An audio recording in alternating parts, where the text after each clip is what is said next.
A forgotten key in a rusted lockbox unveiled classified government secrets that would prevent a catastrophic security breach when 7 months. Pregnant Hannah Sullivan impulsively purchased an abandoned fire station she never expected to discover. Hidden Pentagon files that would connect to missing nuclear protocols in a revelation that would expose decades of government deception, reunite estranged military families, and ultimately prevent unauthorized access to weapon systems across Pine Ridge County. Before we jump back in, tell us where you're tuning in from. And if this story touches you, make sure you're subscribed, because tomorrow I've saved something extra special for you. The heavy autumn rain drummed against the metal roof of the old Pine Ridge Fire Station as Hannah Sullivan struggled to carry a box of cleaning supplies through the cavernous garage bay. At 34 years old and 7 months pregnant, the organic farmer turned reluctant property investor moved with deliberate caution, one hand steadying herself against the wall while the other protectively cradled her swollen belly. "What have I gotten myself into?" Hannah muttered, catching her breath as she set down the supplies. The station's interior was dim-lit only by weak sunlight filtering through dust-covered windows. The space smelled of diesel fuel disinfectant, and decades of civic service suddenly ended when budget cuts forced the county to consolidate emergency services last year. The massive red brick building with its distinctive lookout tower and 3 equipment bays had stood vacant for 9 months before Hannah's impulsive bid at the county auction. Now, in the cold light of October, her decision seemed increasingly questionable as she surveyed peeling paint, cracked concrete, floors, and an electrical system that functioned sporadically at best. 4 weeks after closing on the property, Hannah had finally gathered enough courage to begin the daunting task of cleaning before renovation could even start. The station's practical layout had captured her imagination when her family farm's original farmhouse had been declared structurally unsound. With a baby on the way and limited budget, her dreams of converting the fire station into a home and small batch processing facility for her organic produce had felt inspired in the moment. The sealed letter from Pine Ridge County Planning Commission sat unopened in her truck's glove compartment. The letter that she knew without reading contained zoning compliance issues that threatened her plans before they could even begin. Converting commercial property to mixed-use residential would require variances, permits, and fees that stretched far beyond her modest budget. Another fine mess. Hannah sighed, her father's favorite expression escaping her lips. She pulled the cord on an overhead light, casting harsh shadows across the forgotten relics of the station's past. Her destination today was the former fire chief's quarters, a private office and sleeping area at the back of the station, where decades of department records had been reportedly left behind. The chief's quarters occupied the station's northwest corner, a suite of rooms that included a small office bedroom and private bathroom. Unlike the utilitarian main floor with its concrete and metal surfaces, the chief's area featured dark wood paneling, worn carpet, and heavy oak furniture that had been deemed too cumbersome to relocate when the department moved. Hannah's practical side had identified these rooms as the most easily convertible to living space in the short term, something habitable before the baby arrived. The massive equipment bays and kitchen could wait, but she needed somewhere to sleep and function within weeks. The door to the chief's office creaked as Hannah pushed it open, revealing a time capsule of firefighting history. A large wooden desk dominated the room, its surface covered with a thin layer of dust that had settled in the station's abandonment. Bookshelves lined with training manuals, emergency response protocols, and leather-bound department logs filled the walls. A framed photograph of 3 generations of Pine Ridge fire chiefs hung prominently beside the desk, while various commendations and citations created a tapestry of public service. Hannah felt like an intruder in this space preserved as if Chief Walter Brennan had just stepped out momentarily, though he had retired 5 years earlier after 4 decades of service. His successor, Chief Patricia Mercer, had occupied the office briefly before the station's closure, rarely using the living quarters as she maintained her residence in town. Kneeling awkwardly beside the desk, Hannah began sorting through papers and items, deciding what to keep for historical value and what could be discarded. The county had claimed all official records had been transferred to the new, consolidated facility, but the drawers remained stuffed with documents, personnel files, training schedules, and handwritten notes spanning decades. "I should call the Historical Society," she murmured, coming across photographs from the 1950s showing the station's grand opening.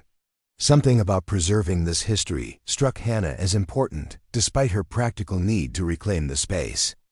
As she worked through the desk's contents, checking each drawer before emptying it, Hannah's fingers brushed against something unexpected. The bottom drawer had what appeared to be a false backup panel that didn't quite match the drawer's dimensions. When pressed, it moved slightly, revealing a narrow gap. Curiosity piqued. Hannah worked her fingers into the space and pulled. The panel slid aside, revealing a compartment that had clearly been designed to remain hidden. Inside lay a small metal lockbox, approximately the size of a thick hardcover book, its surface unmarked except for a single silver keyhole. "Strange place for a safe," Hannah said, examining the box. Unlike the dust-covered contents of the rest of the office, this hidden compartment appeared to have been accessed more recently. The lockbox itself was heavy, solid steel construction with no external markings or manufacturer's identification. Without the key, Hannah set the box aside and continued her work, though her thoughts kept returning to what might be important enough for a fire chief to hide so deliberately. As the afternoon progressed, she cleared most of the office, transferring items of potential historical value to storage bins, while creating a growing pile of outdated papers for recycling. Preparing and narrating this story took us a lot of time. So if you are enjoying it, subscribe to our channel. It means a lot to us. Now back to the story. The bedroom adjacent to the office proved easier to address, containing only a narrow cot, a small dresser, and a knit stand.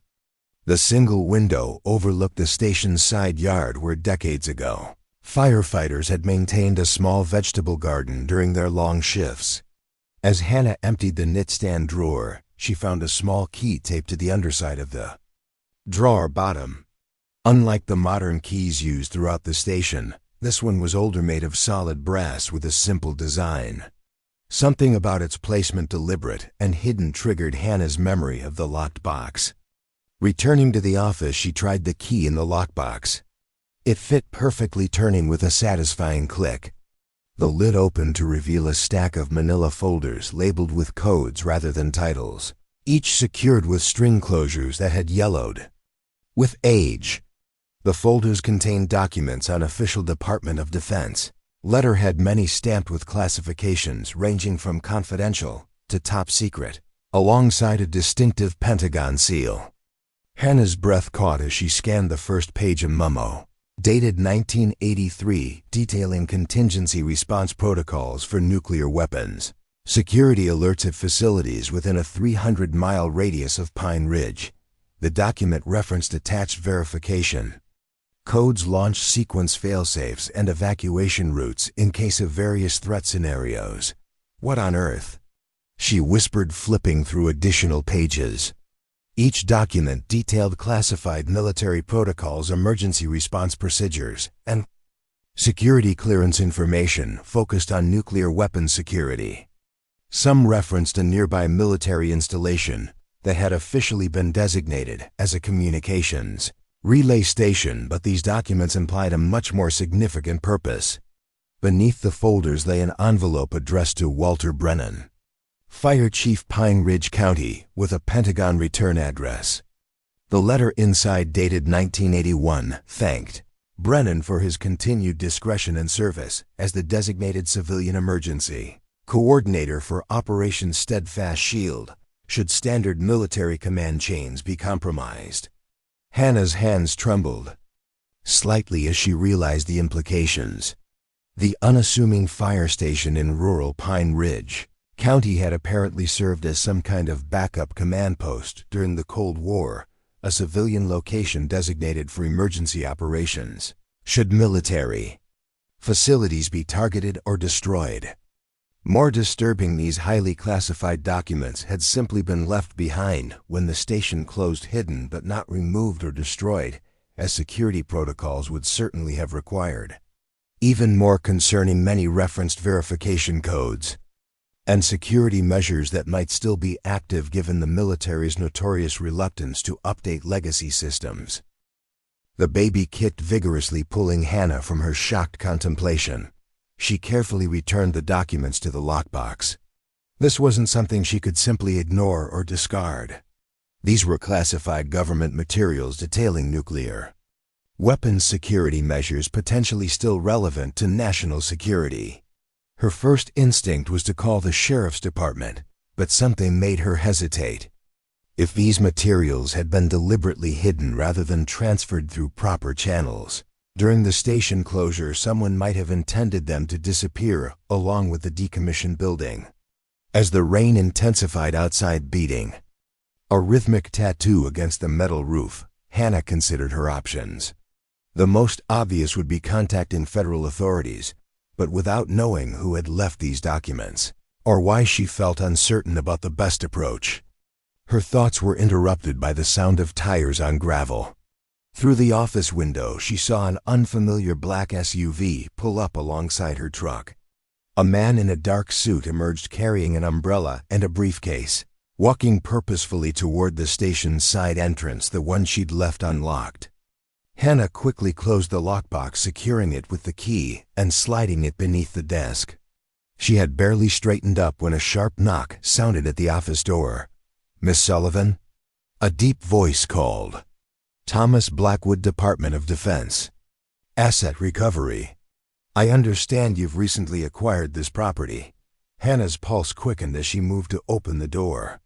The timing seemed far too coincidental given what she'd just discovered. The man who stood before her was tall, with close-cropped gray hair and the rigid posture that suggested military background despite his civilian clothes. "Yes, I'm Hannah Sullivan," she replied, working to keep her voice steady. "The station was purchased at county auction last month. Is there a problem?" Blackwood's expression remained neutral, though his eyes scanned the office, taking inventory of the changes she'd already made. "No problem at all. The department simply realized that some equipment and records may have been overlooked during the station's decommissioning. I've been sent to catalog and retrieve any government property." He produced identification and paperwork that looked official, though Hannah noted the authorization was dated only yesterday. "We were notified of the ownership change by county records, standard procedure for decommissioned facilities that held emergency response equipment." Something about his explanation felt rehearsed, as if he'd anticipated questions. The baby kicked again, as if sensing her unease. "I've just started cleaning," Hannah said, gesturing to the boxes and papers. "Most of what I've found seems to be routine department records. The county said they'd taken everything of importance." Blackwood nodded, offering a thin smile that didn't reach his eyes. "Bureaucratic oversight, I'm afraid. Mind if I take a look around? I shouldn't need more than an hour to complete my inventory." Hannah felt trapped between suspicion and the appearance of cooperation. If this man was legitimately from the Department of Defense, she had no grounds to refuse him access to property that might belong to the government. Yet the timing and his particular interest in records rather than physical equipment raised immediate concerns. "Of course," she said finally. "Though I'd appreciate seeing a specific list of what you're authorized to remove. This is my property now, and I'd like documentation of anything taken." A flicker of annoyance crossed Blackwood's face before his professional demeanor returned. "Absolutely. Everything will be properly documented. Why don't I start with the equipment bays while you continue your work here?" After he departed, Hannah quickly retrieved the lockbox, securing it in her tote bag beneath cleaning supplies. Whatever Blackwood's true purpose, his appearance minutes after her discovery couldn't be coincidence. Someone had been monitoring the station or had been alerted to her presence there. For the next hour, Hannah continued sorting through the office, maintaining the appearance of routine cleaning while Blackwood moved methodically through the station, occasionally making notes or photographing items with his phone. He asked casual questions about her renovation plans, her connection to Pine Ridge, and when she expected to complete the conversion. Each question, though delivered conversationally, seemed designed to establish a timeline and her intentions for the property. "Finding everything you need?" Hannah asked when he eventually returned to the office. "Almost," Blackwood replied, his gaze lingering on the desk where she'd found the hidden compartment. Chief Brennan was known for his meticulous record-keeping. "I'm particularly interested in any secured files that might have been stored in this office. Emergency protocols, response procedures, that sort of thing." Hannah maintained a neutral expression. "I haven't come across anything like that. Mostly personal correspondence, shift schedules, maintenance records." The county was very clear that all official documentation had been transferred. Blackwood's eyes narrowed slightly. "Sometimes items get overlooked, particularly if they were stored in less obvious locations. Old buildings like this often have modified features, hidden compartments added for secure storage." The deliberate nature of his fishing expedition confirmed Hannah's suspicions. This wasn't a routine check for overlooked equipment. He was hunting specifically for what she'd found. "I'll certainly let you know if I find anything unusual," she offered. "Do you have a card in case something turns up later?" Blackwood provided a business card with minimal information, just his name, a government email address, and a phone number with no department specified. "I appreciate your cooperation, Miss Sullivan. I may need to return with additional personnel to check some of the structural elements. Cold War-era buildings sometimes contain specialized communications equipment integrated into the architecture itself."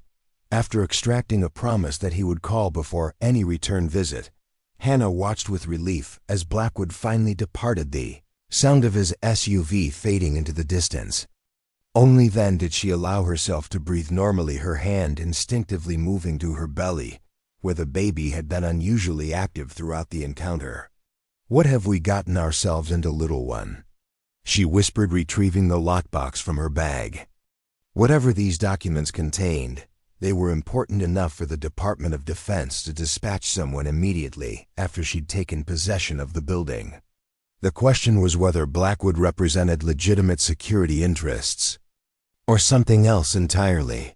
Hannah knew she needed help, someone with the expertise to understand what she'd found and the implications of its discovery. After a moment's consideration, she remembered David Chun, her late husband's college roommate, who had gone on to a career in military intelligence before retiring to teach at the state university.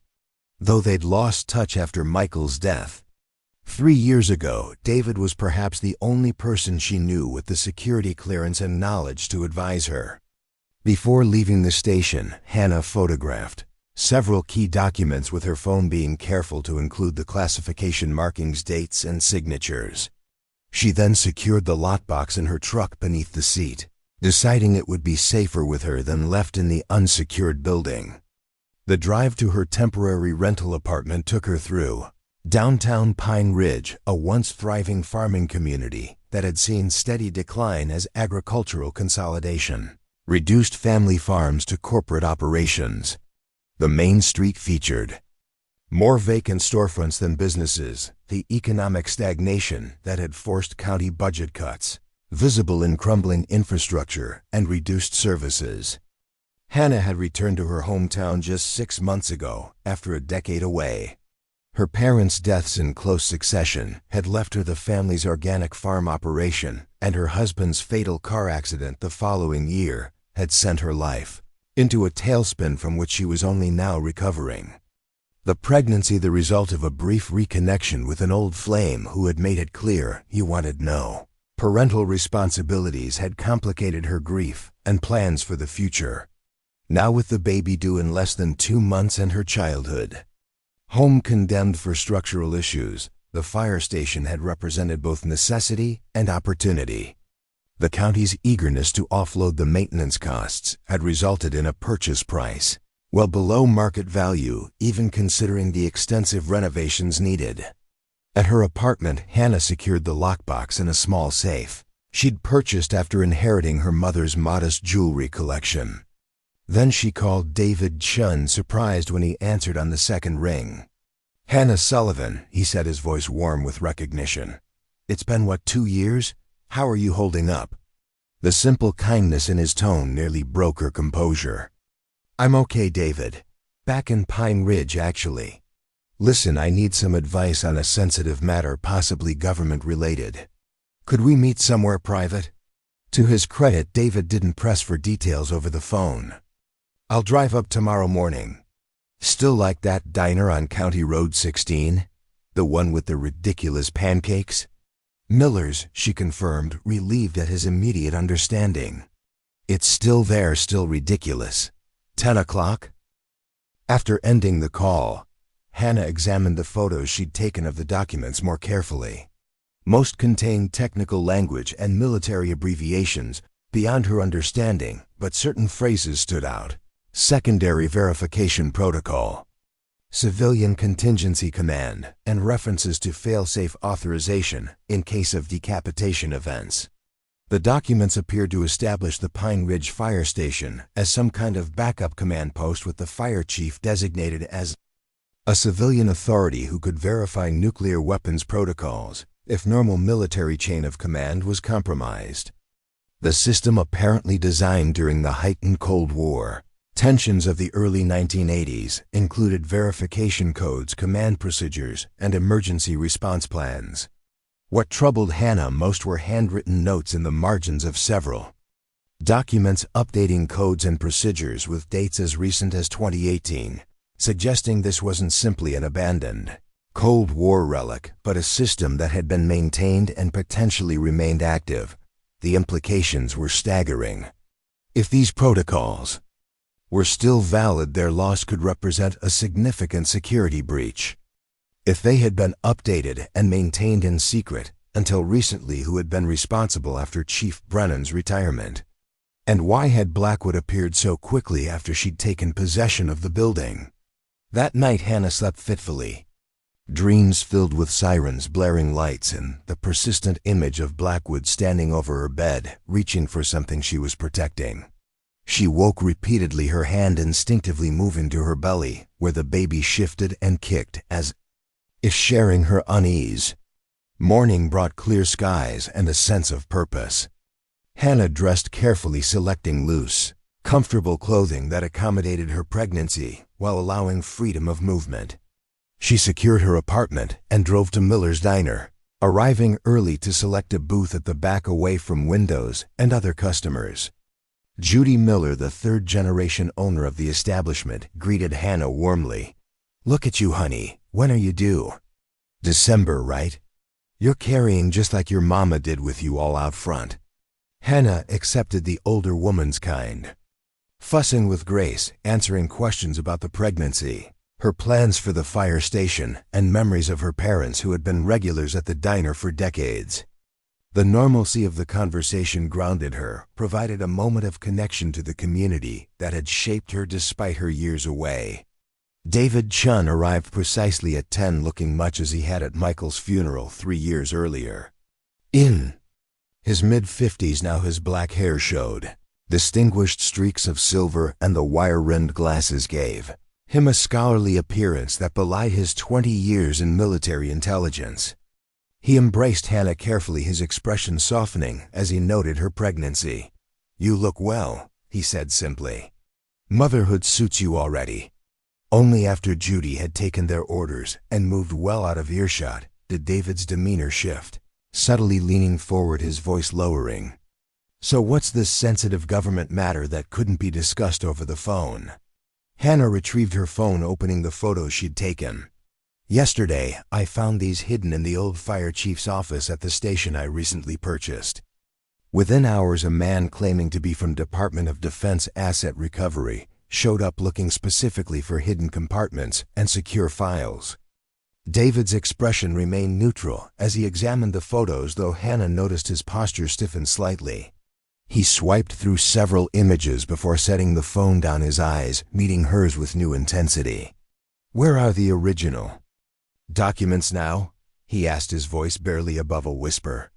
"Secure," she replied. "Not at the station." "Is this what I think it is?" David removed his glasses, pinching the bridge of his nose, a gesture Hannah remembered from tense moments during their past interactions. "If you're thinking these are classified nuclear weapons security protocols that should absolutely not be in civilian possession, then yes, it's exactly what you think." He slid the phone back to her. During the Cold War, particularly in the early 1980s, the government established numerous contingency command posts, often in civilian facilities that wouldn't be primary targets in a nuclear exchange. The idea was to maintain command continuity if military installations were destroyed. "But why a fire station?" Hannah asked. "And why Pine Ridge of all places?" "Perfect cover," David explained. "Fire departments already have communications equipment, emergency protocol security. They operate 24/7, and no one questions their presence during a crisis. As for location, Pine Ridge is strategically positioned between 3 military installations and far enough from population centers to survive initial strikes." Hannah processed this information against the backdrop of her childhood in Pine Ridge. The fire station had always been part of the community landscape, unremarkable and utilitarian. The idea that it had secretly served as a nuclear command post seemed almost absurd, yet the evidence was compelling. "The man who came looking," she said quietly. "Blackwood. Could he be legitimate?" David's expression darkened. "The department doesn't have an asset recovery division with that operational structure. And they certainly don't send solo agents to retrieve highly classified materials. If there was a legitimate security concern about those documents, you'd have seen a team with proper documentation authorization from multiple agencies. So who is he?" "That's what troubles me," David admitted. "These protocols, if they're what I think they are, would be valuable to various parties. Foreign intelligence, private military contractors, even domestic extremist groups. The verification codes alone could potentially be used to authenticate false orders in certain scenarios." Their conversation paused as Judy delivered plates stacked with pancakes and sides of bacon. Once they were alone again, David continued, his voice even quieter. "Hannah, these documents were never supposed to leave secure facilities. The fact that they were hidden rather than transferred through proper channels when the station closed suggests something irregular was happening. Someone either wanted them to disappear or planned to retrieve them later. And now Blackwood, or whoever he really is, knows I've been cleaning that office," Hannah concluded. "He'll be back." David nodded grimly. "Almost certainly. What concerns me is how quickly he appeared after you took possession. It suggests either the building is under surveillance or someone was alerted when you started accessing certain areas." Hannah described the hidden compartment in the desk, the key taped inside the knitstand drawer, and Blackwood's specific questions about Chief Brennan's record-keeping.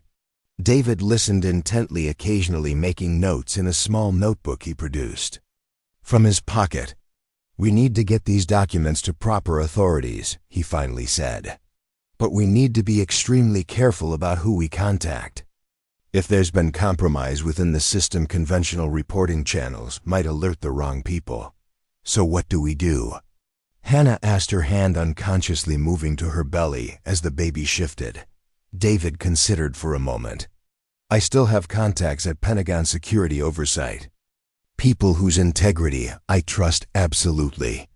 But before I reach out, I want to understand more about what we're dealing with. How extensive these files are, who had access, how long this has been going on. You think there might be more hidden at the station?" "Almost certainly," David confirmed.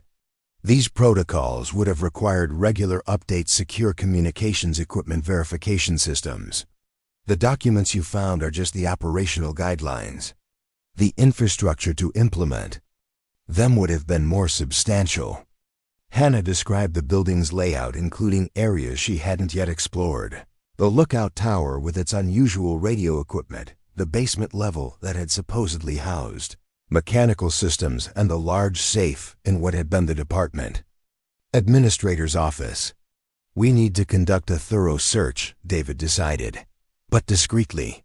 If Blackwood or his associates have the building under surveillance, we can't afford to trigger their awareness.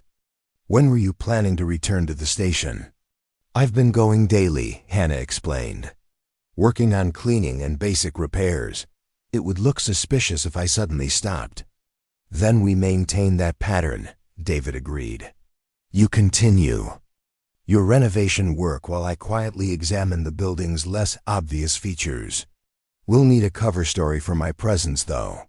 Hannah considered this. You could be helping with the renovation planning. A friend offering architectural advice for the conversion. No one would question it. They developed a plan over the remainder of breakfast. David would accompany Hannah to the station that afternoon as a visiting friend, assisting with renovation plans. While she continued her visible work in the main areas, he would conduct a careful search for additional hidden compartments, secure communications equipment, or other elements related to the nuclear command protocols. As they prepared to leave the diner, Hannah felt a strange mixture of fear and determination.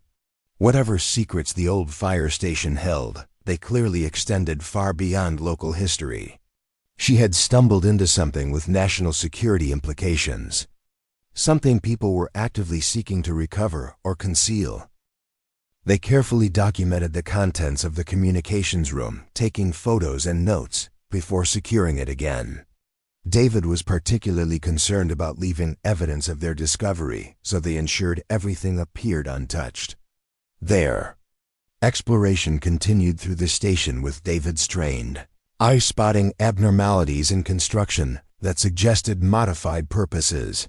The basement level revealed another secured room, this one hidden behind what appeared to be an electrical panel.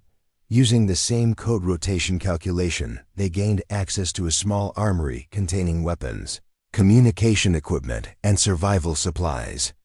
Standard package for secure facilities, David explained, examining the inventory.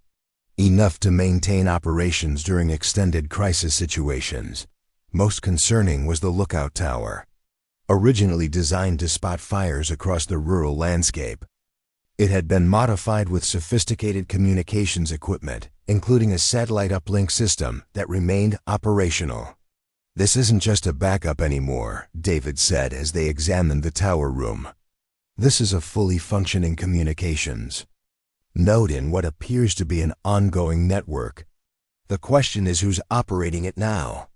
By late afternoon, they had identified and documented 3 secure areas within the station, all containing elements of what David called a civilian authentication node for nuclear command systems. All appeared to have been maintained and updated well into recent years, only to be abandoned when the station closed, though crucially the core systems remained powered and potentially operational. We need to report this through secure channels, David said as they prepared to leave, ensuring they left no trace of their exploration. The proper authorities need to secure this site and investigate why the decommissioning protocols weren't followed. As they exited the building, Hannah noticed a vehicle parked across the street, a dark sedan with tinted windows. David, she said quietly, nodding toward the car. I think we're being watched. David didn't turn to look, instead guiding Hannah casually toward her truck while maintaining conversation about renovation plans. Don't react, act normal. Talk about the kitchen layout or something. So I'm thinking the kitchen should go where the old break room was, Hannah said loudly for the benefit of anyone listening. The plumbing's already in place and it has the best natural light. Only when they were in her truck with doors closed did David speak freely again. That's not a government vehicle. Wrong plates, wrong model. Someone else is interested in your fire station. Blackwood? Or whoever he's working for. This complicates things. Hannah started the engine, pulling away from the station. They followed me here yesterday too. I thought it was just Blackwood, but if they've had surveillance in place, it means they're very interested in what might still be operational in that building," David finished. "We need a secure location to review what we've found and make contact with the right authorities." They agreed it would be unsafe to return to either Hannah's apartment or David's hotel room if they were under surveillance. Instead, they drove to the state park outside town, a public space where they could talk without being overheard, while appearing to be nothing more than friends enjoying the afternoon. Seated at a picnic table overlooking the lake, David reviewed the photos and notes they'd compiled. Based on what we found, the Pine Ridge Station was part of an alternative authentication network for nuclear command systems. The network appears to have been gradually dismantled over the past decade, with nodes decommissioned or transferred to other locations. But Pine Ridge wasn't properly decommissioned, Hannah added. Just abandoned with systems still operational. Which suggests either stunning incompetence or deliberate intent, David concluded. Given what we know about military security protocols, incompetence on this scale seems unlikely. Hannah considered this thoughtfully. The documents mentioned Chief Brennan by name as the designated Civilian Authentication Authority. He retired 5 years ago. Did Chief Mercer take over that role? That's what we need to determine, David said. If Mercer was officially designated as Brennan's replacement, the authentication codes and protocols would have been updated. If not, the system would have been decommissioned when Brennan left.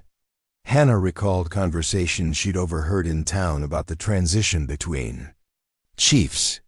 People said Mercer was an outsider, brought in from another department after Brennan announced his retirement. The old-timers at the coffee shop complained she didn't understand the town's traditions, which could mean she wasn't part of the authentication network, David speculated. Brennan would have been vetted over decades of service. A new chief from outside might not have received the same clearance. This raised a troubling possibility. If Chief Mercer hadn't been integrated into the authentication system, but the equipment remained operational, who had maintained access to these systems during the past 5 years? The baby kicked vigorously as Hannah shifted position on the hard bench. David noticed her discomfort. "We should get you somewhere more comfortable. This isn't good for either of you." Hannah waved off his concern. "I'm fine.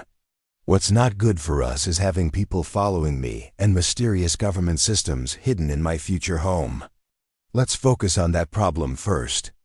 David nodded appreciatively. "We need to contact legitimate authorities without alerting whoever is watching you. I still have secure communication channels with former colleagues in Pentagon oversight, but using my phone might be risky if we're under surveillance." "The university," Hannah suggested. "You teach there, right? Would your office have secure communications?" "Better than that," David replied. "The Military Science Department has a SCIF, a Secure Compartmented Information Facility. I have access through my research credentials. We could use their systems to make contact without risk of interception." They agreed to travel separately to reduce suspicion. Hannah would return to her apartment maintaining normal routines while David went to the university to establish secure communications with his Pentagon contacts. They would reconnect the following morning at Miller's Diner, their conversation there unlikely to raise suspicions given their history. As Hannah drove home, she noticed the dark sedan maintaining distance behind her, confirming her suspicions about surveillance. Rather than leading them directly to her apartment, she made several stops, first at a grocery store, then a hardware store, and finally a prenatal yoga class she attended weekly. The tail vehicle remained persistent, though careful to stay inconspicuous. The yoga studio provided her first opportunity to temporarily evade surveillance. While the class was in session, Hannah asked to use the bathroom located near the rear exit. She then slipped out the back door into the alley, making a quick call to David from a borrowed phone. "They're following me," she reported, keeping her voice low. Dark sedan, 2 men inside. They've been with me since we left the park. Don't go home, David advised. They likely know where you live already, but no need to confirm it. Can you stay? With a friend tonight? Hannah thought quickly. My cousin Ellie lives about 20 minutes outside town. I haven't told anyone I'm going there. Perfect. Use the yoga class as cover. When everyone leaves, exit with a group. They'll expect you to return to your vehicle, but instead have someone drive you to a location where Ellie can pick you up. The plan worked smoothly. One of Hannah's classmates, a sympathetic mother of 3, agreed to help, though Hannah provided only vague explanations about an uncomfortable situation with someone following her. The woman drove Hannah to a supermarket several miles away where Ellie was waiting, having been briefed only that Hannah needed a place to stay with no questions asked. Ellie's farmhouse, situated on 10 acres of land, provided both security and comfort. A registered nurse with a pragmatic outlook, Ellie asked few questions when Hannah explained she was dealing with complications regarding the fire station purchase. You always did find the most interesting trouble, was Ellie's only comment, as she prepared the guest room. Remember when you convinced me to help you rescue those baby foxes from the Johnson property? Dad didn't speak to either of us for a week. The memory brought a smile to Hannah's face, easing some of the tension that had built throughout the day. Thanks for this, Ellie. It's just for tonight, hopefully. Stay as long as you need. That little one deserves a stress-free environment, Ellie replied, patting Hannah's belly. Though I'm not sure buying a decrepit fire station qualifies as stress-free under any circumstances. That night, in the quiet safety of her cousin's home, Hannah reviewed everything they'd discovered. The fire station had served as part of a classified government network for nuclear command verification. The system had apparently been abandoned, but left operational when the station closed. And now unknown parties were actively seeking access to it. Most concerning was Blackwood's appearance so soon after her purchase of the property. How had he known she was exploring the chief's office? Were there surveillance systems still active within the station itself? Or did Blackwood have other sources of information about her activities? The baby moved restlessly as Hannah's thoughts raced through possibilities and implications. She placed her hand on her belly, feeling the strong kicks against her palm.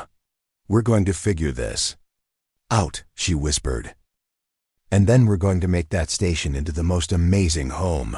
That's a promise. Morning brought heavy fog, shrouding Ellie's farmhouse in ethereal white.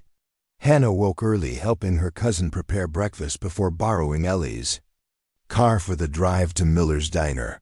They had agreed it would be safer than using her own vehicle, which might be recognized by whoever had been following her. David was already waiting in the same back booth when Hannah arrived, his expression serious but controlled. He waited until Judy had delivered coffee and taken their breakfast orders before speaking, his voice barely above a whisper. I made contact with Admiral James Forrester, Office of Special Security Oversight, at the Pentagon. He was my commanding officer before I retired. Completely trustworthy and has the authority to investigate exactly this kind of situation. What did he say? Hannah asked, noticing David's tension. He was deeply concerned. According to official records, the Pine Ridge authentication node was decommissioned 5 years ago when Chief Brennan retired. All equipment was supposedly removed, codes changed, documents secured.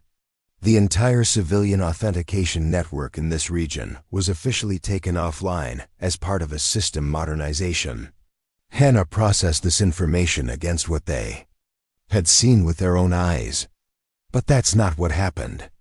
The equipment is still there, still powered, still potentially operational. Exactly, David confirmed. Which means someone has been maintaining an authentication node off the books for 5 years. Admiral Forrester is sending a secure team to investigate, but they won't arrive until tomorrow morning. We need to ensure nothing changes at the station before they get here. You think Blackwood or whoever he's working for might try to remove evidence? It's a significant risk. If they realize we've discovered the active systems, they might attempt to either secure them for their own purposes or destroy evidence of their existence. Hannah described the surveillance she'd experienced the previous evening and her decision to stay with Ellie rather than return to her apartment. David nodded approvingly. Smart move. Did you notice anyone following you this morning? I borrowed my cousin's car and took back roads. If they were following, they were very good at it. Their conversation paused as Judy delivered plates of food. Once she had moved away, David continued. Admiral Forrester ran a check on Thomas Blackwood. No one by that name is currently employed by the Department of Defense in any capacity related to facility security or asset recovery. The ID he showed you is likely falsified. This confirmation of her suspicion sent a chill through Hannah. So who is he really? And what does he want with my fire station? That's what we need to find out, David replied. The authentication systems in that building, if operational, could potentially be used to verify nuclear commands. In the wrong hands, that's an extraordinary security risk. But they'd need the proper codes protocols. It's not like they could just walk in and start sending nuclear launch orders. David's expression grew grave. Actually, with the right expertise, they could. These systems were designed to function semi-autonomously in crisis situations. If someone has maintained access to the Pine Ridge node, keeping it powered and connected, they could potentially insert themselves into the authentication chain. The implications were staggering. An unauthorized authentication node could potentially approve false commands or block legitimate ones, creating confusion in a crisis situation when clear communication was most vital. What do we do until Forrester's team arrives? Hannah asked. We need to secure the station without alerting Blackwood or his associates that we've discovered the hidden systems, David explained. I'd like to install discrete monitoring devices that will alert us if anyone accesses the building overnight. Won't that be obvious if they're watching the place? Not if we maintain our renovation planning cover, David said. I've borrowed equipment from the university security lab. Small wireless cameras and sensors that can be disguised as part of your renovation assessment. We'll make a show of measuring spaces, discussing plans while placing the monitors. Their plan set. They finished breakfast and prepared to return to the fire station. David had brought a university vehicle, reducing the chance it would be recognized by anyone watching for them. What about the documents I found? Hannah asked as they drove. Should we bring them to the station? David shook his head firmly. Absolutely not. Those need to remain secure until Forrester's team arrives. They're evidence of whatever has been happening at Pine Ridge. Where are they now? In my apartment safe. We'll need to retrieve them without being noticed. Later today, I'll create a diversion that should draw away anyone watching your apartment. You can use that opportunity to collect the documents. As they approached the fire station, Hannah noticed a familiar black SUV parked a block away. Blackwood's. Here, she said quietly, or at least his vehicle is. David passed the station without slowing, continuing to the next block before turning around. This complicates things. We can't place monitoring equipment if he's already inside. They parked at a coffee shop with a view of the station, discussing options while watching for movement. After approximately 20 minutes, the station's side door opened, and Thomas Blackwood emerged accompanied by another man in similar, nondescript business attire.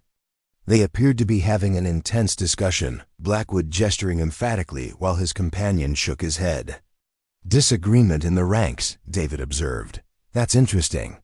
The men eventually separated, Blackwood returning to his SUV, while the other man walked toward a sedan parked further down the street. Once both vehicles had departed, David and Hannah waited an additional 15 minutes before approaching the station. They didn't stay long, Hannah noted as she unlocked the door. Whatever they were looking for, they either found it or confirmed it wasn't readily accessible. Inside, they moved cautiously through the building, looking for signs of disturbance. The chief's office appeared untouched, the hidden compartment in the desk still secure. When they checked the communications room behind the paneled wall, however, they discovered the door slightly ajar, the keypad showing signs of forced entry. "They've accessed the secure area," David said, grimly examining the damaged keypad. "Professional. Job 2. Electronic bypass rather than brute force." Inside the communications room, several equipment panels had been opened, revealing complex circuitry. A laptop computer sat connected to one of the console ports, its screen displaying lines of code actively scrolling. "They're downloading something," David observed, keeping his distance to avoid disturbing whatever was in progress. "Possibly authentication protocols or communication encryption keys." "Should we stop it?" Hannah asked. David considered this carefully. "No.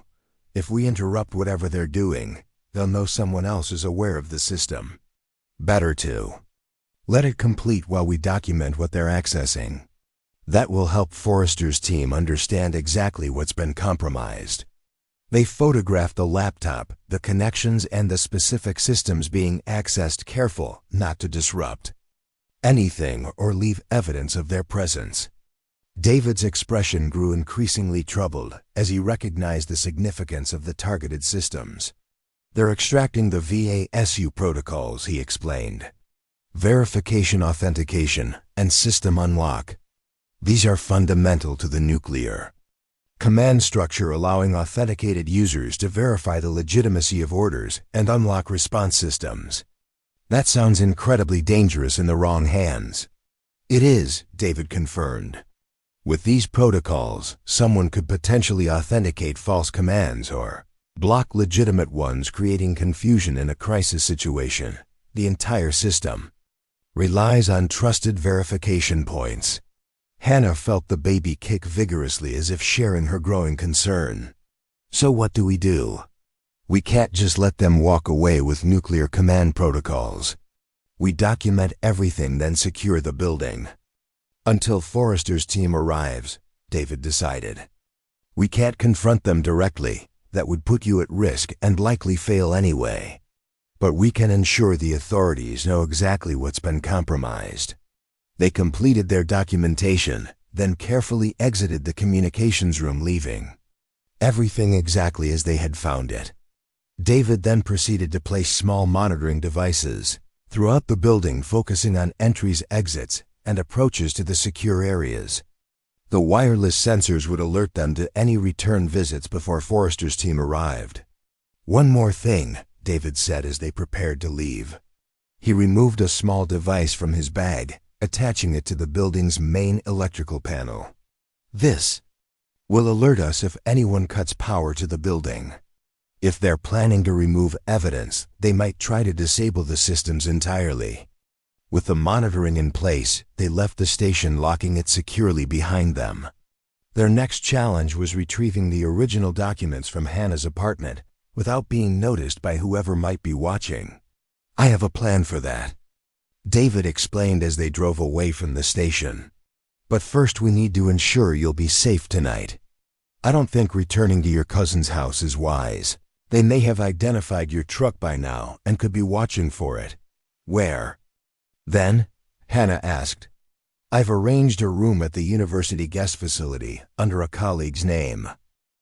Campus security is excellent and access is controlled.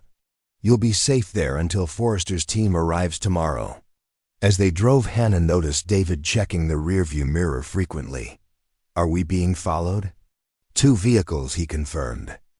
Gray sedan about 3 cars back and a blue SUV at the intersection. "They're coordinating to maintain surveillance without being obvious."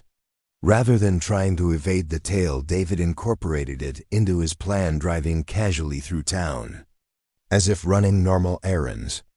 They stopped at a building supply store where David made a show of purchasing materials one might need for renovation planning. Next, they visited a furniture store, spending nearly an hour examining options for the fire station conversion. "We need to split up briefly," David explained as they returned to the car. "I'll create a diversion that should draw away whoever is following us. You'll have approximately 15 minutes to retrieve the documents from your apartment before they realize what's happening. The plan was simple but effective. David would drive to the university claiming he needed to collect research materials related to the renovation. Once there, he would trigger a prearranged security response by attempting to enter a restricted area without proper clearance. The commotion would draw attention while Hannah slipped away in a university maintenance vehicle he had arranged to have waiting. "Remember," David instructed as they approached the campus, 15 minutes maximum. "Grab the documents and proceed directly to the rendezvous point. Don't stop for anything else, no matter how important it might seem." Hannah nodded, understanding the stakes. "What about you? Won't this cause problems with your position at the university?" David smiled reassuringly. "The security team is aware it's a drill. My department runs scenarios like this, regularly testing response protocols. No one outside security will know it's not a genuine situation." The diversion worked precisely as planned. When David attempted to access a restricted laboratory area, alarms sounded, bringing security personnel running. The vehicles that had been following them immediately repositioned to monitor the situation, giving Hannah the opening she needed to slip away unnoticed in the maintenance truck. Her apartment building seemed eerily quiet as she hurried inside, taking the stairs rather than the elevator to avoid being noticed. Inside her unit, she moved quickly, retrieving the lockbox from her safe and gathering a few essential items she might need for an overnight stay. Within 12 minutes, she was back in the maintenance truck, heading toward the predetermined rendezvous point, a rarely used service entrance at the university's agricultural research facility. David arrived 30 minutes later, having successfully concluded his security incident without raising suspicions. "Any problems?" he asked as Hannah transferred to his car. "None. I was in and out without seeing anyone." With the documents secured, they proceeded to the university guest facility, where a room had been prepared under the name of David's colleague. The space was simple but comfortable, designed for visiting academics, with a small kitchenette, sitting area, and bedroom. "You'll be safe here tonight," David assured her. "Campus security makes regular rounds and the building requires key card access. I'll be in the faculty apartments just across the quad." Together, they reviewed the documents Hannah had recovered, comparing them with the photos they'd taken at the station.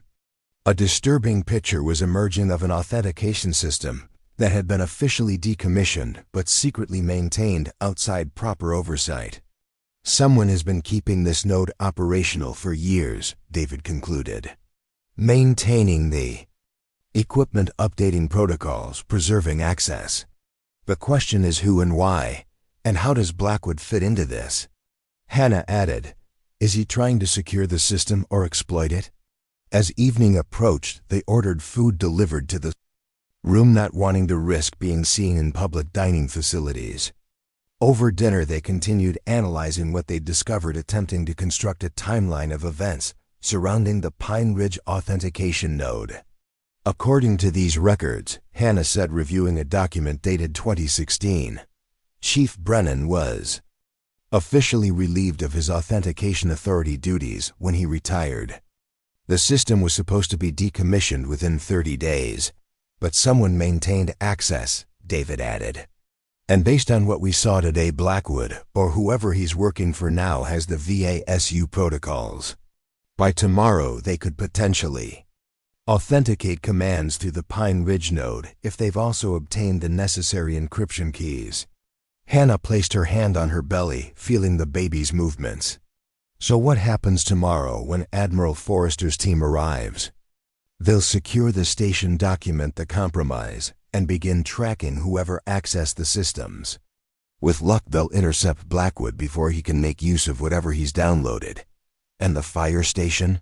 My renovation plans?" David smiled sympathetically. "Temporarily on hold, I'm afraid.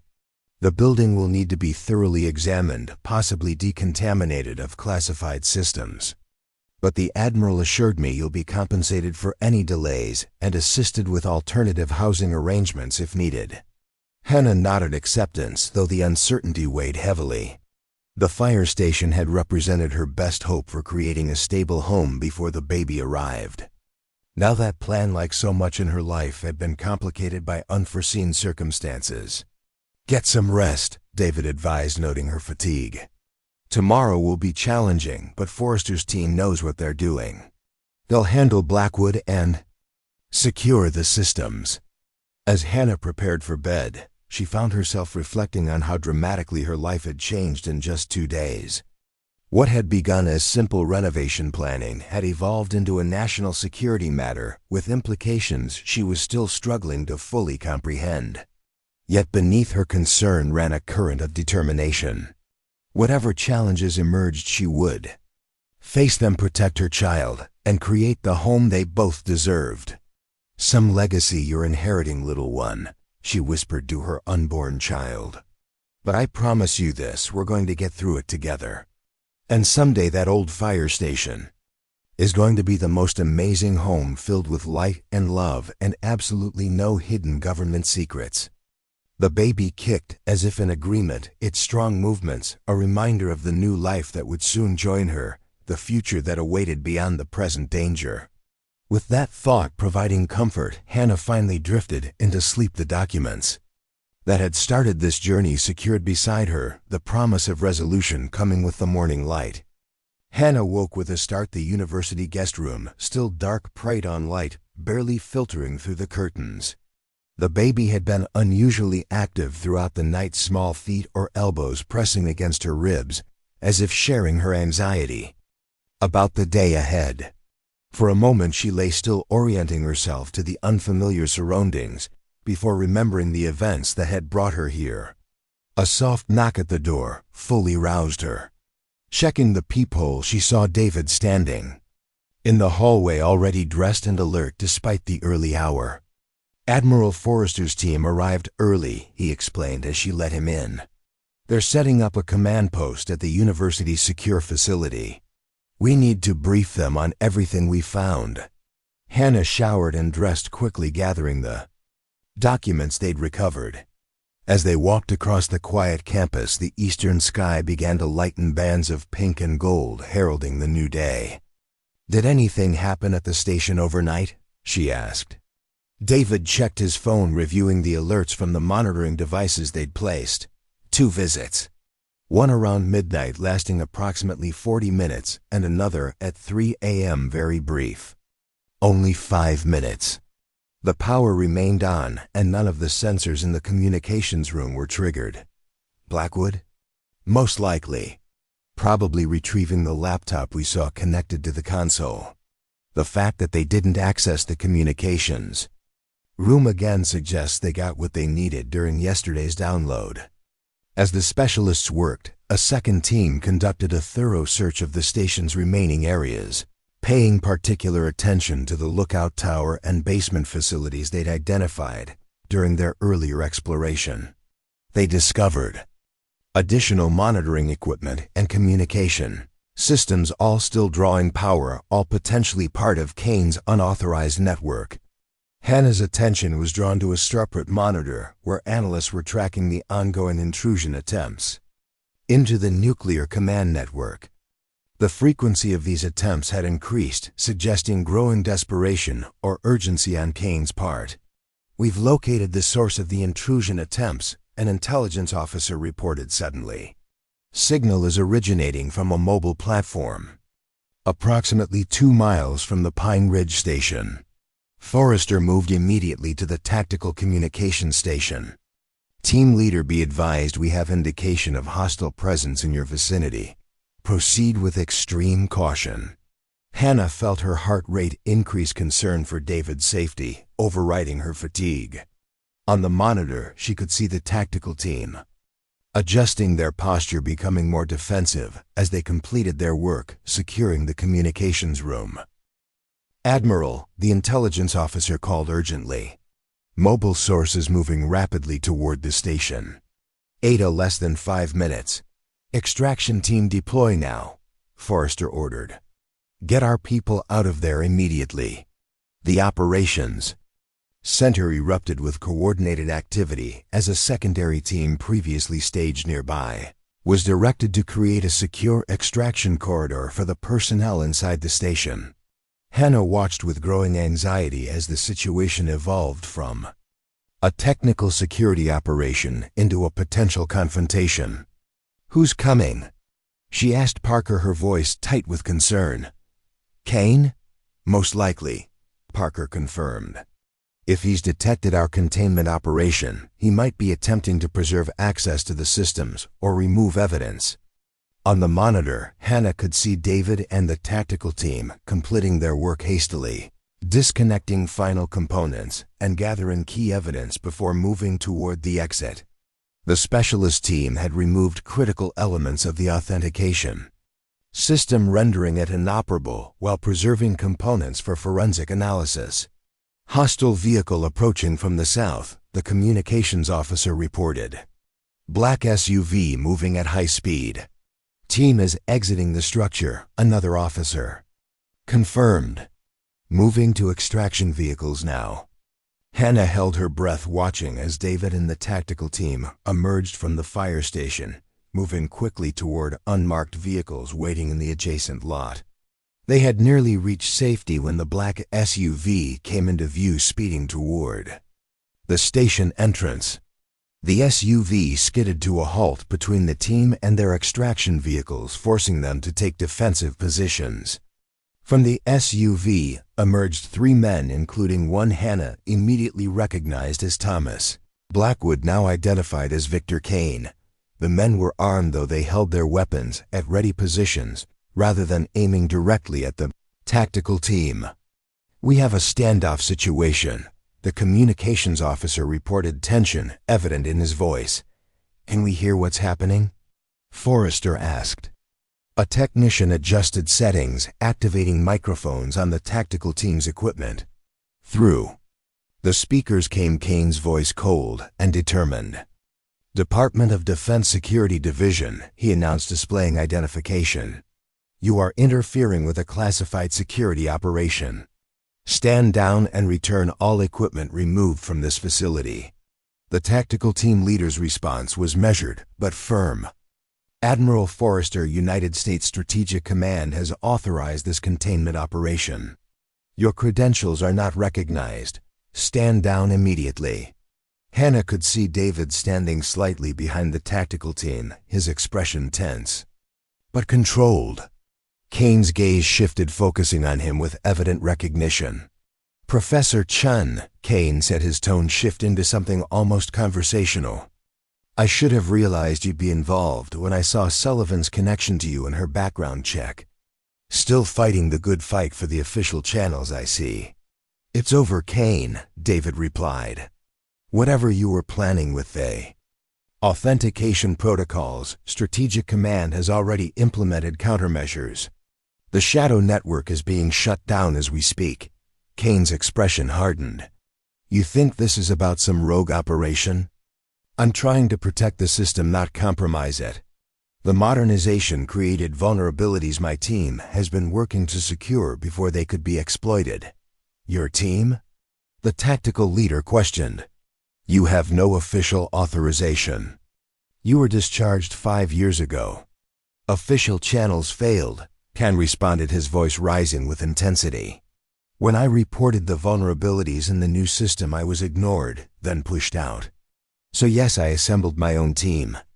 We maintained the legacy authentication nodes as a backup when we discovered foreign intrusion attempts targeting the modernized system." In the operations center, Forrester had gone very still, listening intently to this exchange. "Check his claims," he ordered quietly. "Full security audit of the modernization implementation. I want verification of any potential vulnerabilities or intrusion attempts." Hannah watched as intelligence analysts began this process, rapidly accessing secure databases and communication logs. The tension in the operations center had shifted from urgency to focused investigation as they worked to verify or disprove Kane's assertions. On the monitor, the standoff continued, though the immediate threat of violence seemed to have diminished as the Tactical team maintained their defensive posture while engaging in dialogue. If what you're saying is true, why not report through proper channels? David asked Kane. Why the secrecy? Why approach Hannah under false pretenses? Because I didn't know who to trust, Kane replied. The vulnerabilities I identified suggested inside involvement, someone with access, deliberately creating backdoors in the new system. When Sullivan purchased the station, I needed to secure the legacy systems before they could be discovered by the wrong people. Hannah felt the baby kick vigorously as if responding to the tension of the moment. She placed her hand on her belly, trying to project calm she didn't feel while watching the confrontation unfold miles away. Admiral and Intelligence. Analyst called his voice urgent. Preliminary audit shows anomalous access patterns in the modernized authentication system. Multiple intrusion attempts over the past 3 years, some successful. The pattern matches what Agent Kane reported before his discharge. Forrester processed this information, his expression grave. Can we verify the source? Not definitively, sir, but the access patterns suggest internal credentials possible compromise at a senior level. This confirmation caused a ripple of concern through the operations center. If Kane's claims had merit, the situation was far more complex than a rogue former agent attempting to compromise security systems. It suggested a deeper, more troubling breach within the official nuclear command structure itself. Forrester moved to the communications station. Team leader, this is Admiral Forrester. Maintain your security posture, but do not, I repeat, do not engage. We are verifying information that may alter our assessment of the situation. On the monitor, Hannah could see the tactical team adjusting their stance, still defensive but less aggressive. Kane and his men remained by their vehicle, weapons still visible, but not directly threatening. Miss Sullivan, Forrester said, turning to Hannah. This situation has become more complicated than we initially understood. Kane may have been operating outside official channels, but his motivations appear to be protective rather than malicious. He still lied to me, Hannah pointed out. Entered my property under false pretenses, tried to remove classified materials. Yes, Forrester acknowledged. His methods are problematic at best, illegal at worst. But his concerns about vulnerabilities in the modernized system appear to have merit. We need to understand the full picture before determining how to proceed. Over the next hour, the operations center transformed from crisis management to intensive investigation. The standoff at the fire station had evolved into an uneasy truce, with both Kane's team and the tactical unit maintaining positions while awaiting further instructions. David had taken on an intermediary role, using his relationship with both sides to facilitate communication. Intelligence analysts worked feverishly to verify Kane's claims about vulnerabilities in the modernized authentication system. Their findings increasingly supported his assertion that the official modernization had introduced exploitable weaknesses, whether by design or negligence.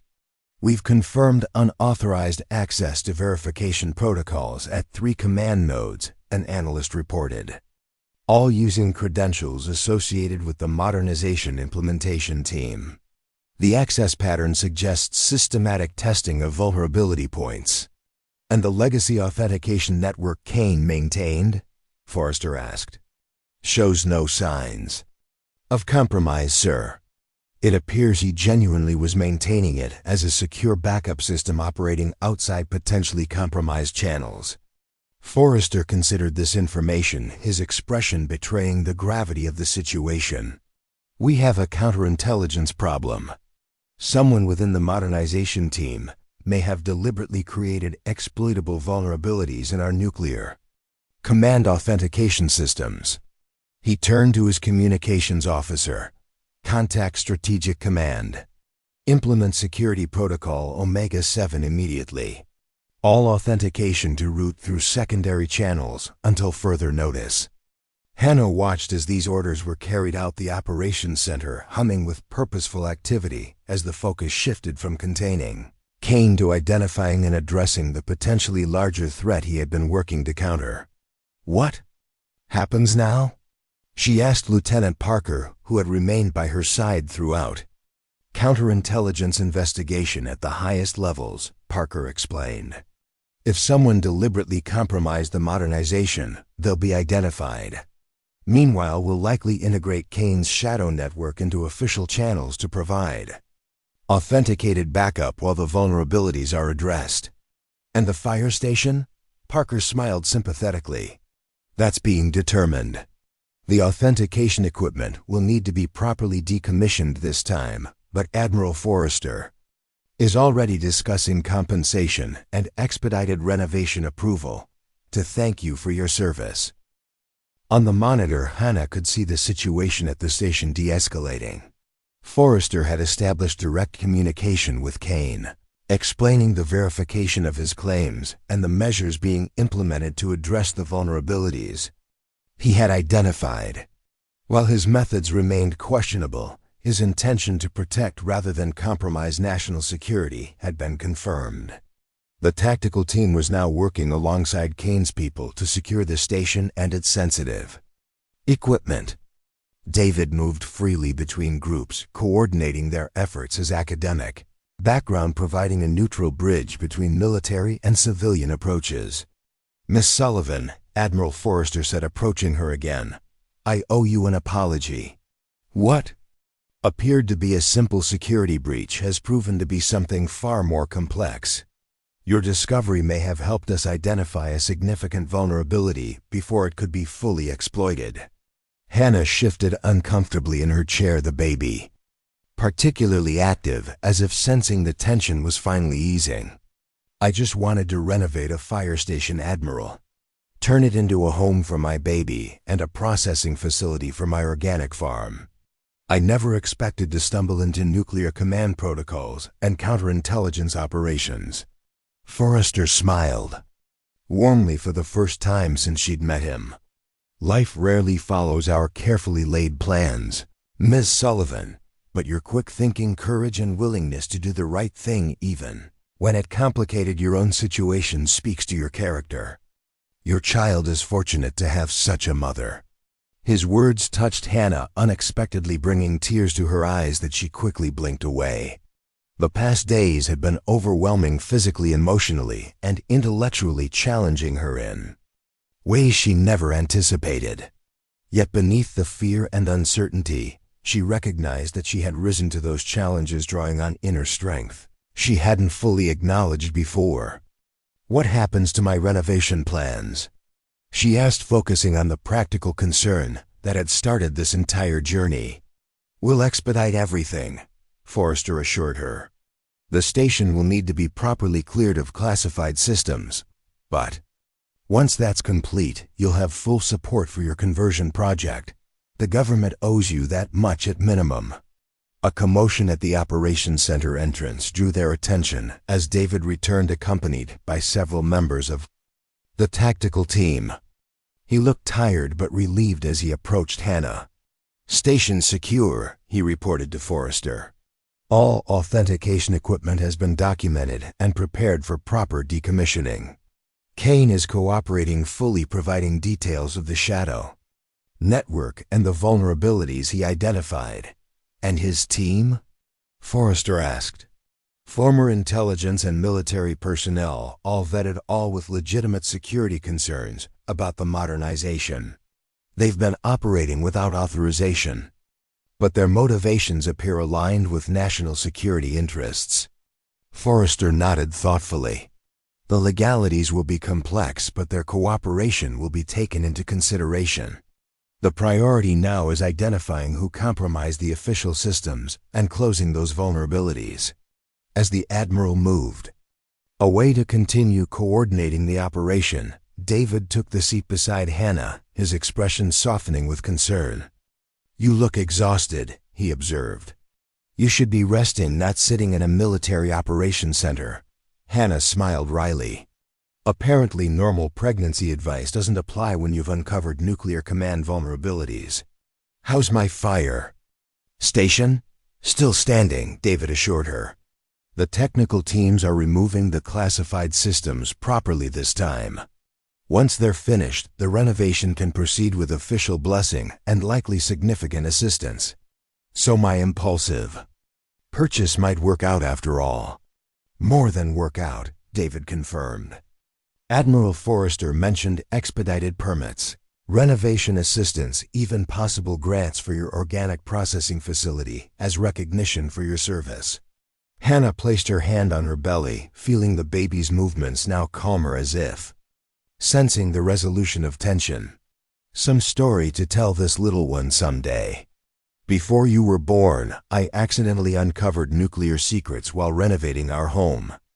David laughed, his first genuine display of humor since the crisis began. You might want to wait until they have the proper security clearance for that bedtime story. As the operations center continued its work, Hannah felt a profound sense of transformation settling over her. What had begun as a desperate attempt to create stability amid the chaos of her life had evolved into something far more significant.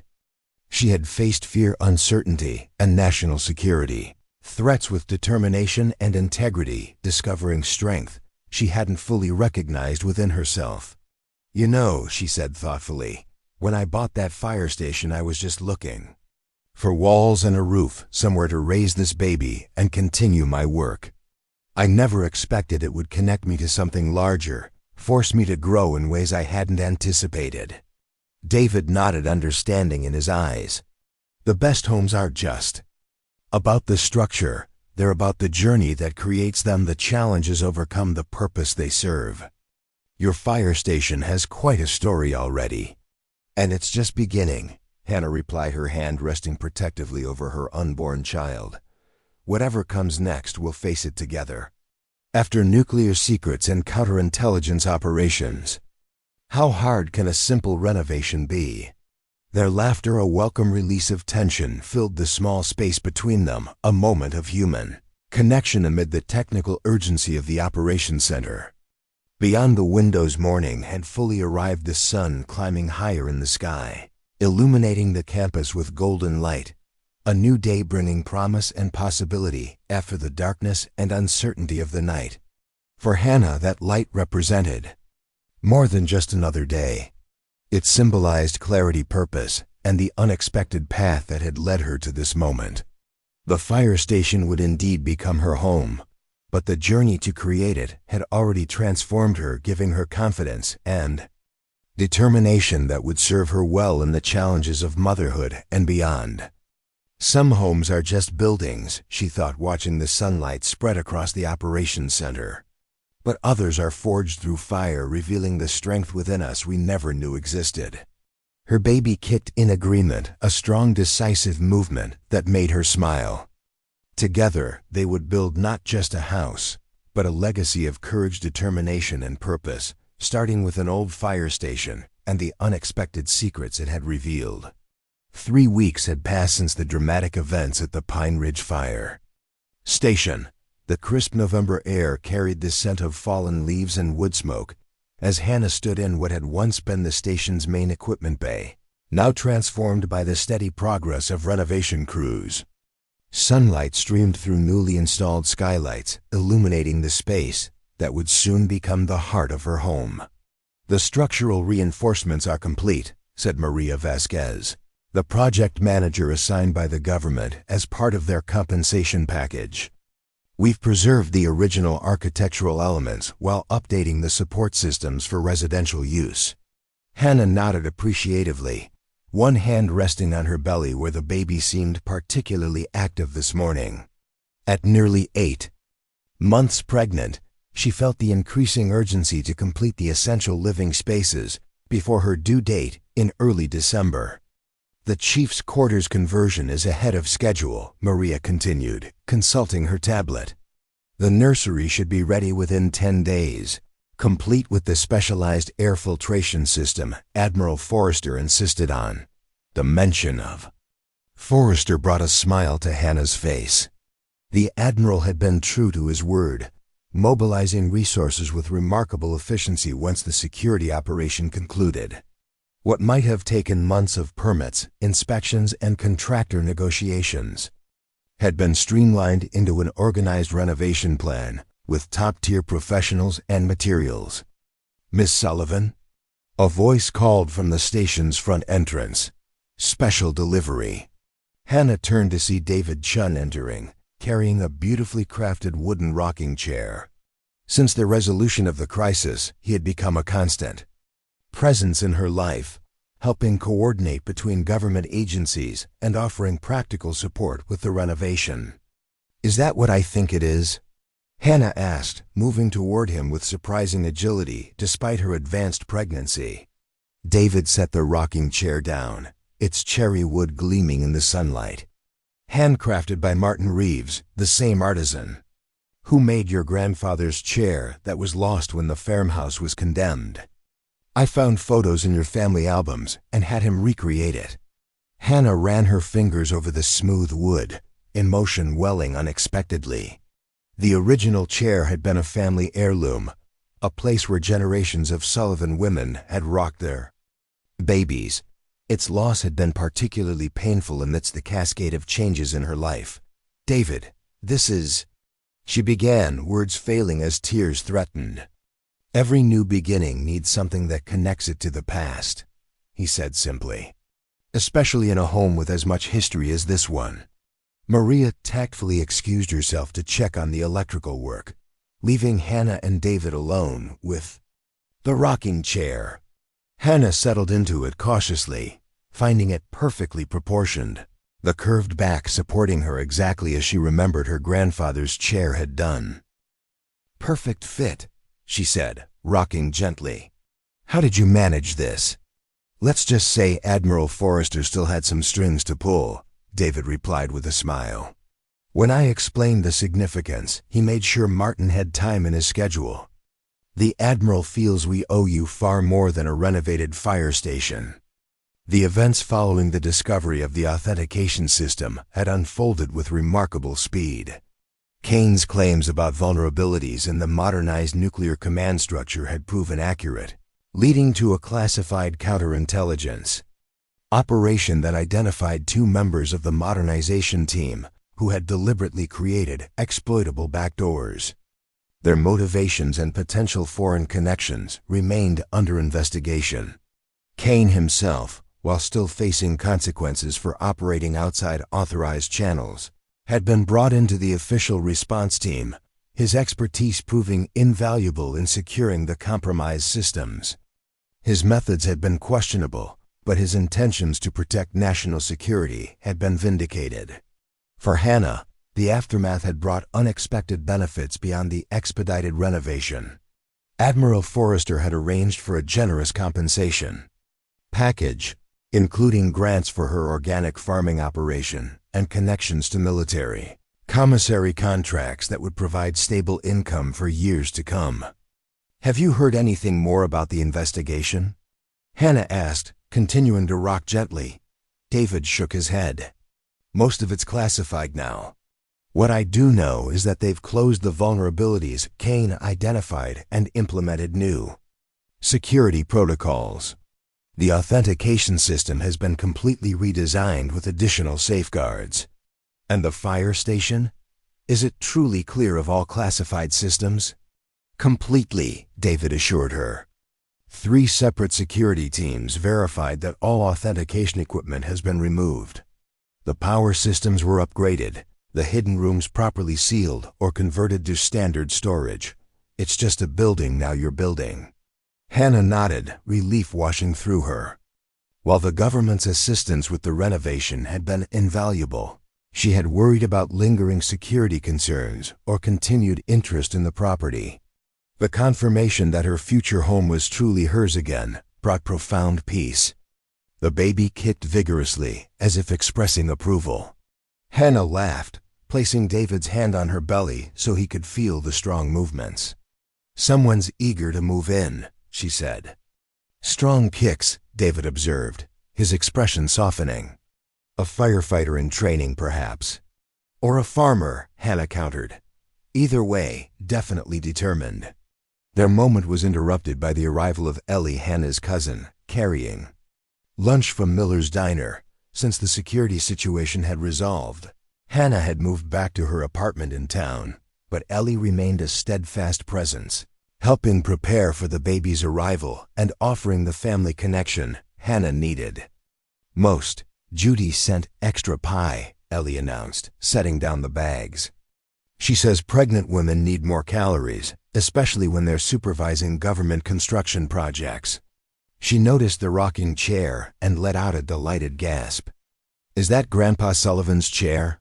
"A recreation," Hannah explained. Rising carefully, David found photos and had it made. Ellie examined the chair with appreciation. "It's perfect. Remember how Grandma used to sit here on the porch, shelling peas and telling us stories about the farm?" As they ate lunch in what would become Hannah's kitchen, the conversation flowed easily between renovation updates, baby preparations, and community news. Pine Ridge was buzzing with curiosity about the mysterious government activity at the fire station, theories ranging from environmental contamination to discovery of historical artifacts. "Robert Miller is convinced you found Jimmy Hoffa buried under the floorboards," Ellie reported with a laugh. "And Mrs. Abernathy at the pharmacy swears it was a secret Cold War bunker." "Closer than she knows," David murmured, exchanging a knowing glance with Hannah.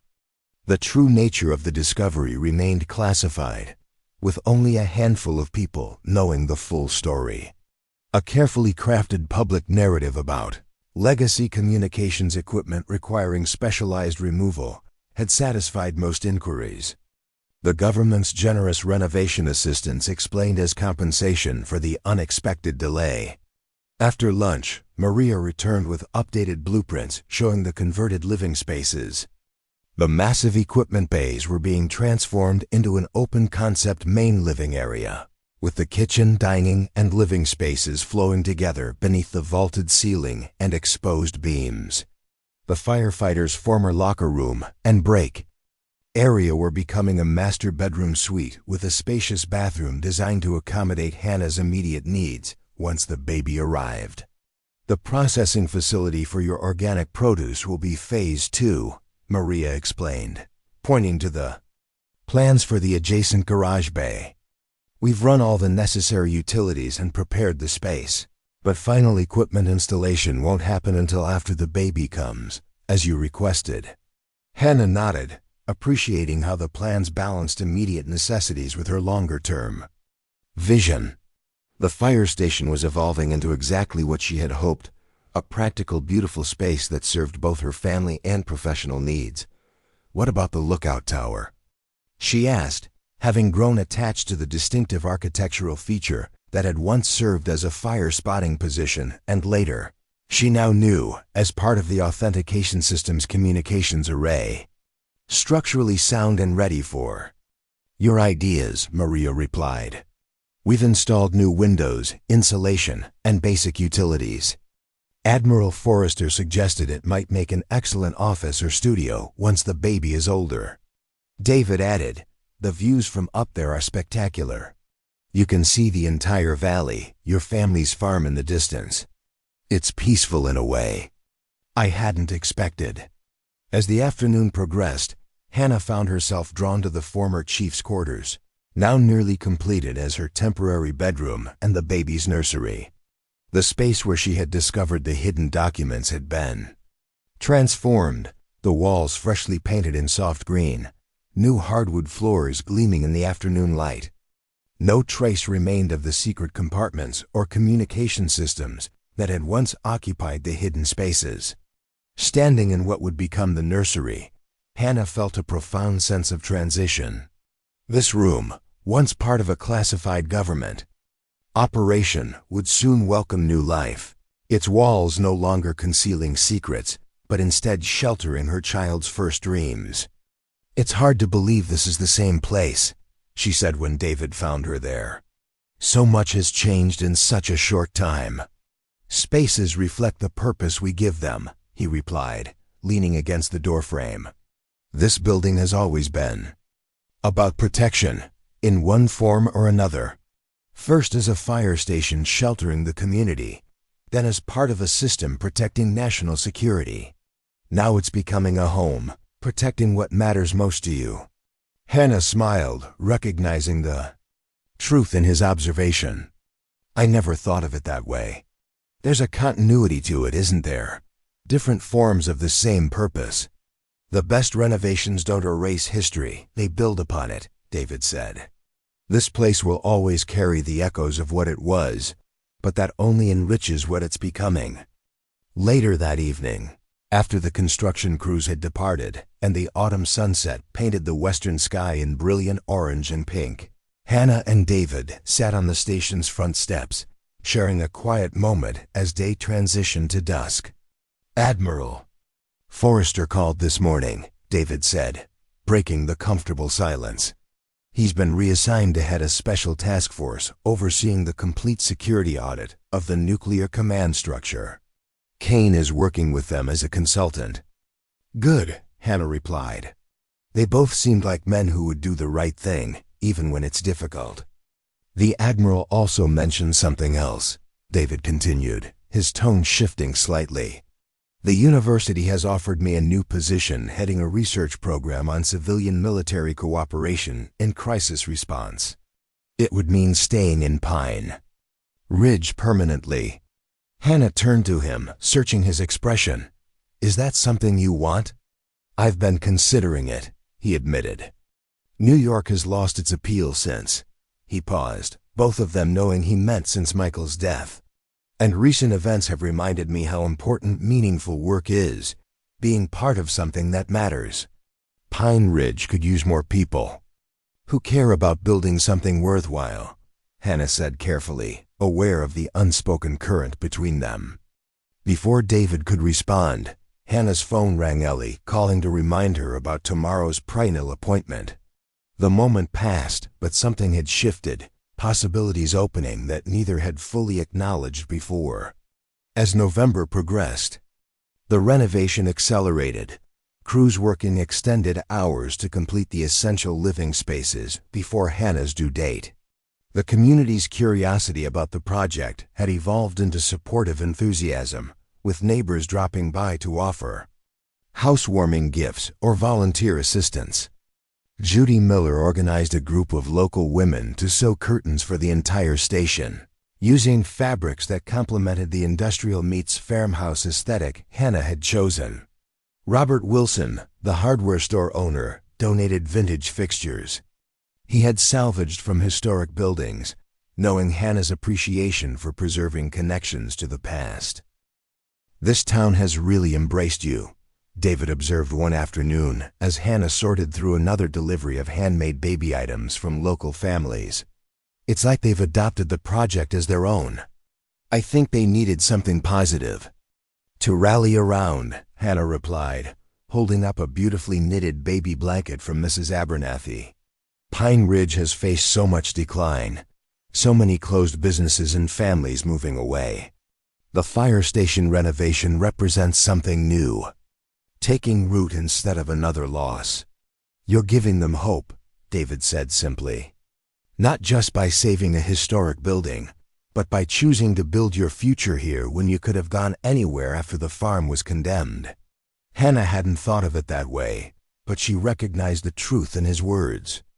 Her decision to stay, to invest in creating something new from Pine Ridge's past, represented a vote of confidence in the community's future.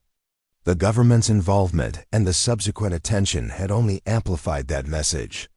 By late November, the renovation had progressed enough that Hannah could finally move into the fire station.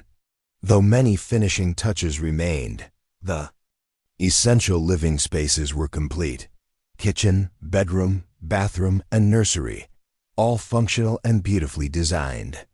The move-in day dawned clear and cold, the first dusting of winter snow outlining the station's red brick exterior and highlighting the restored lookout tower against the pale blue sky. Hannah stood in the driveway watching as David and several volunteers unloaded the last of her belongings from the moving truck. Home at last, Ellie said, joining her with a mug of hot chocolate. Just in time, too. This little one isn't going to wait much longer. She nodded toward Hannah's belly, now so pronounced that Hannah had difficulty seeing her own feet. Perfect timing, Hannah agreed, sipping the chocolate gratefully.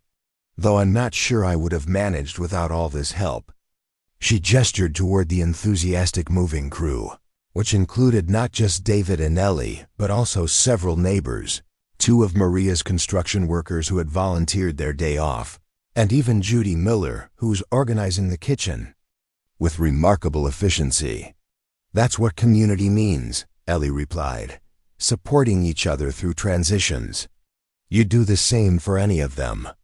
As the day progressed, the fire station gradually transformed from a construction project to a home.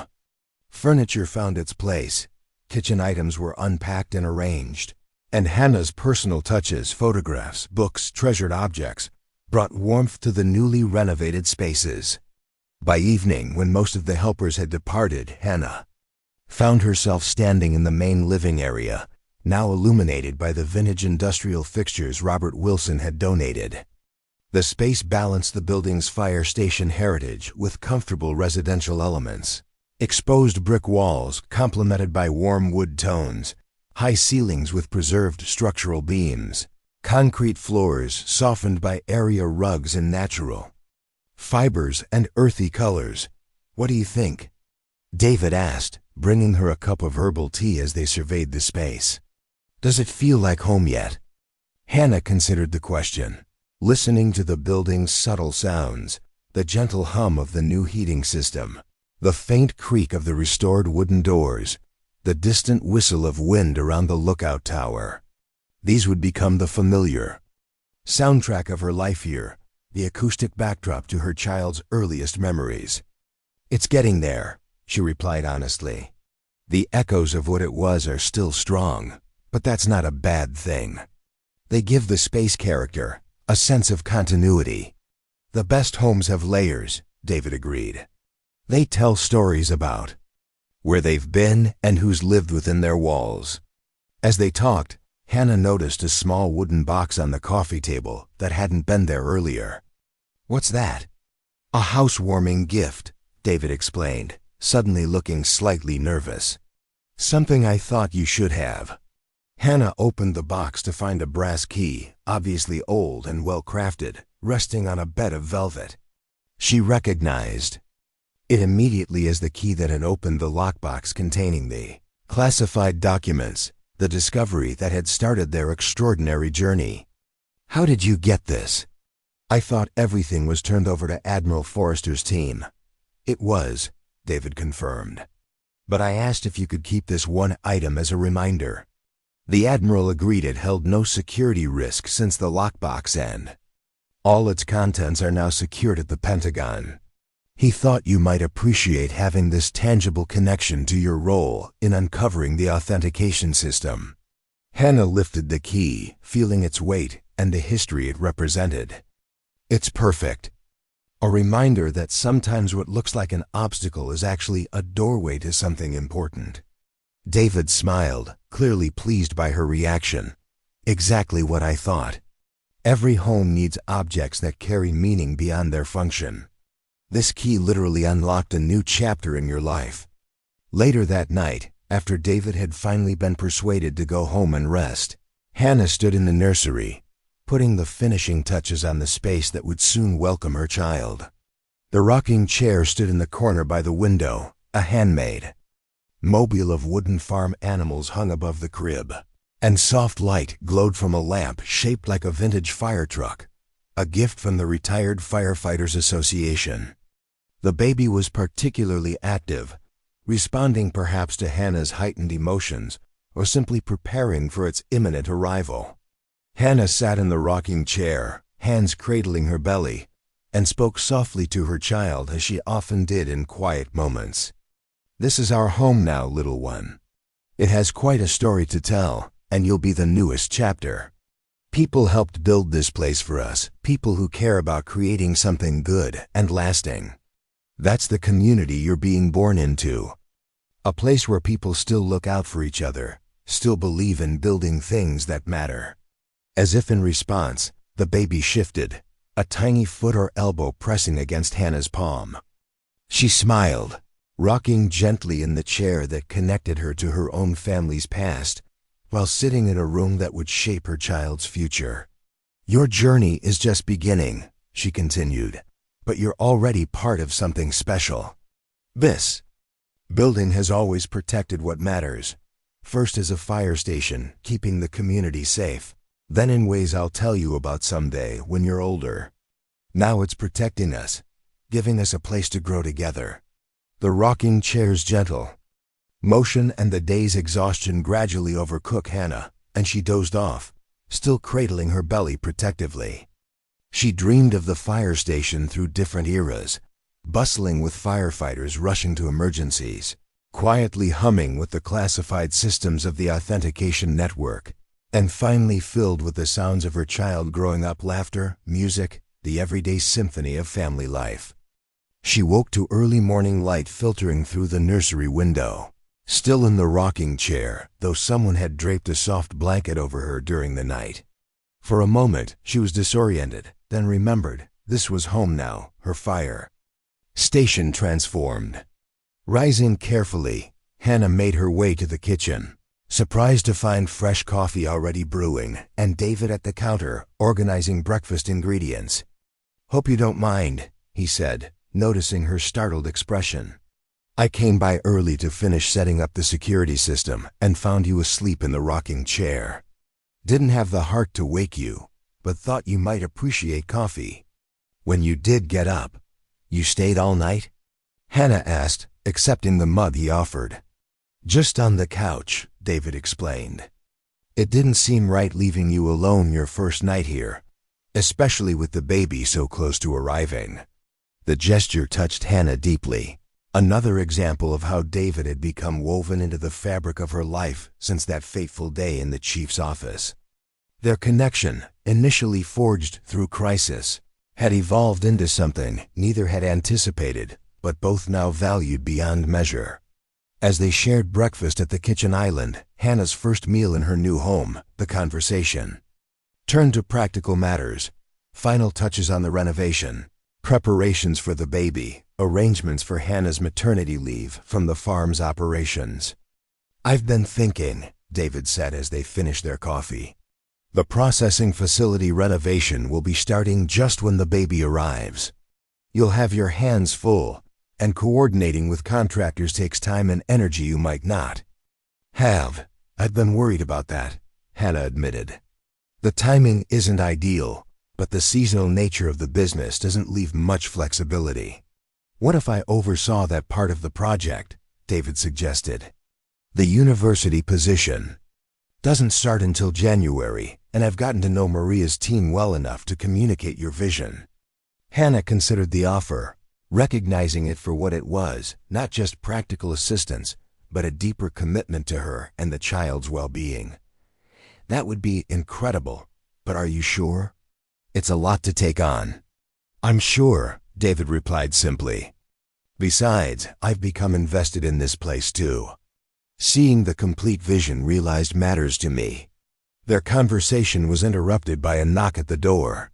Hannah opened it to find Admiral Forrester standing on her doorstep, dressed in civilian clothes but still carrying himself with military precision. "Miss Sullivan," he greeted her warmly. "I hope I'm not intruding.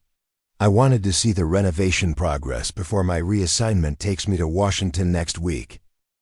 Hannah welcomed him inside, pleased by his genuine interest in the project his department had helped make possible.